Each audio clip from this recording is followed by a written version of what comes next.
guys.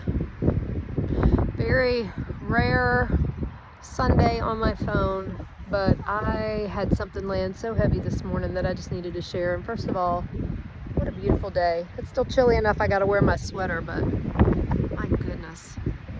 This is paradise when you can look at all of God's beauty. But I wanted to come on here because this was sparked in me. I was listening to an interview with Tim Tebow this morning, and he said something that really hit home. You know, there aren't too many people working for the kingdom as hard as that man. And he's got a lot of lanes. He's, still does stuff in sports. He is making quite a name for himself, rescuing many young boys and girls, men and women from sex trafficking, making massive differences in their lives. He's going to Congress and speaking, and it's pretty sad how many people are brushing him under the table because it doesn't fit their narrative. And he also does a night to remember. A lot of you all, your churches are involved in that, and where he has the balls for our special needs young adults that are able to have a prom, basically, and it's the sweetest thing ever. So he's in a lot of lanes, and lately I actually had somebody who was very well-meaning, but the enemy has been telling me to stay in my lane. I'm sorry, I knew I was going to get emotional. The enemy's been telling me to stay in my lane, and I haven't known what that means. You see, God called me. He called me 15 years ago into what I'm doing now. But 4 years ago, sitting in church, he impressed upon me Proverbs 31:17, which says, it's talking about the Proverbs 31 woman, and I just love her. I know a lot of y'all have heard me tell my Proverbs 31 woman stories. As a matter of fact, that's what brought me back to Christ, was Donna Parto's book about being a Proverbs 31 woman.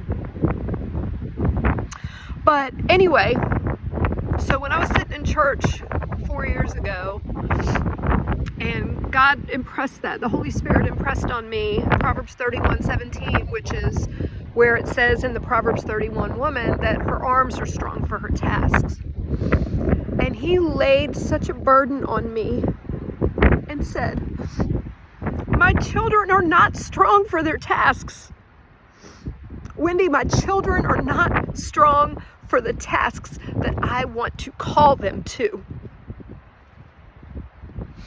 And so that is when I started to make the shift. I got a lot of pushback from people, even some of my closest friends, that said, why are you doing this Jesus thing? Why don't you just stop talking about Jesus? Why'd you have to make a book that includes your relationship with God?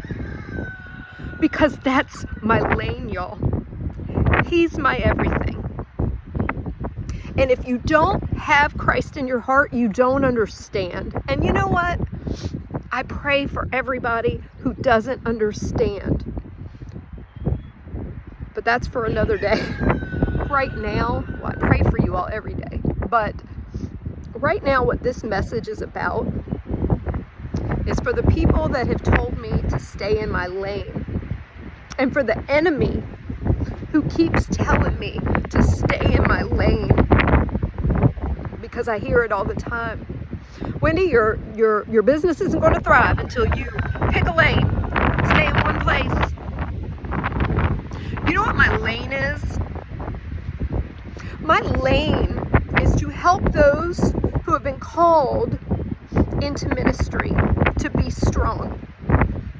My lane is to help those who are strong enough to go and be on the mission field, to be strong. My lane is for those who want to go fight those who are accepting child sacrifice as a normal part of this culture. Yep, I know I'm going to get unfollowed by some people. I don't care. That's something that's been near and dear to my heart since I was 8 years old. And I do not feel called to go stand on those front lines. But you know what? My lane is to make sure that people who feel called to do that are strong. I was reading the story a few days ago about when Jesus was teaching in a home. I think he was in Capernaum, and people couldn't get to him with their friend. They had a friend who was completely paralyzed, and they had carried him on a cot, and they couldn't get to Jesus. So they carried that man up on top of the roof, removed the tiles so they could drop him down at Jesus's feet so Jesus could heal their friend. You know what?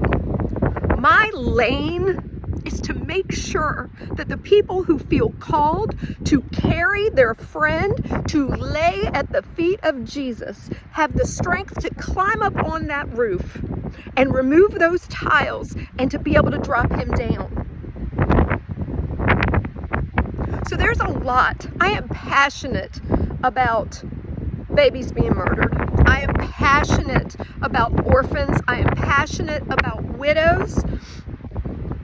I might not be able to go and do all of these things physically, but my lane is to make sure that those who are called have the strength to do it. And you know what? I know, I'll be the first to tell you, if you are, bedbound and crippled and have all these things going on, God can use you. I am not sitting here going to tell you that that is not the case. He absolutely can.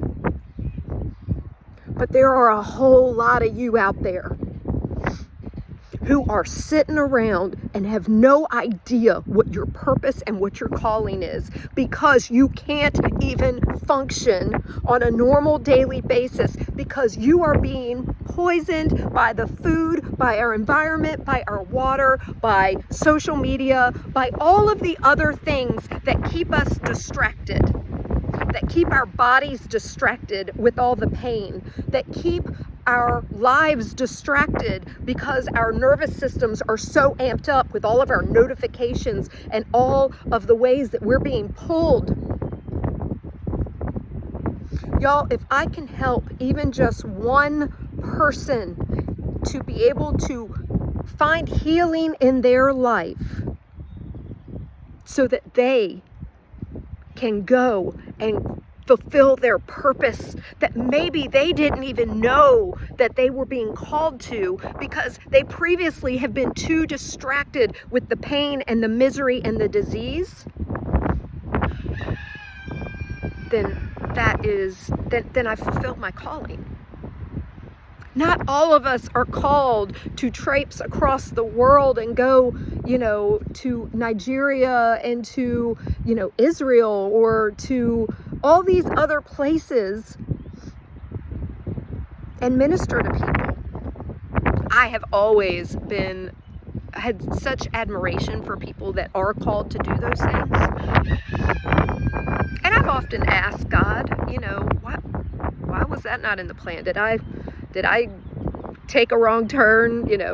Those of y'all 80s babies took a left turn at Albuquerque, like Bugs Bunny used to say.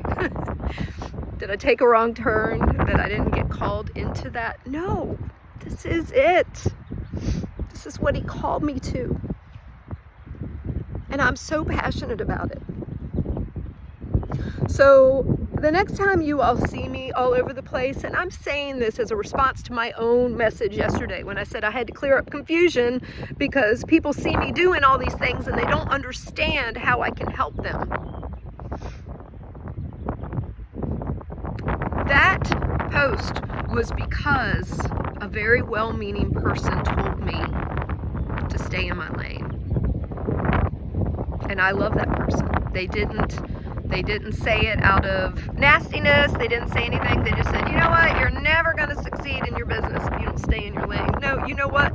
My lane is to follow Jesus. My lane is to seek the kingdom. My lane is to do whatever I need to do that he is calling me to help strengthen those He loves and that He is calling according to their purpose. So if you aren't a follower of Jesus and you have no idea why I'm so tearful and why I'm so passionate about this, I'm going to pray for you. And I'm going to ask the Lord to soften your heart so that you understand that there is so much more to this life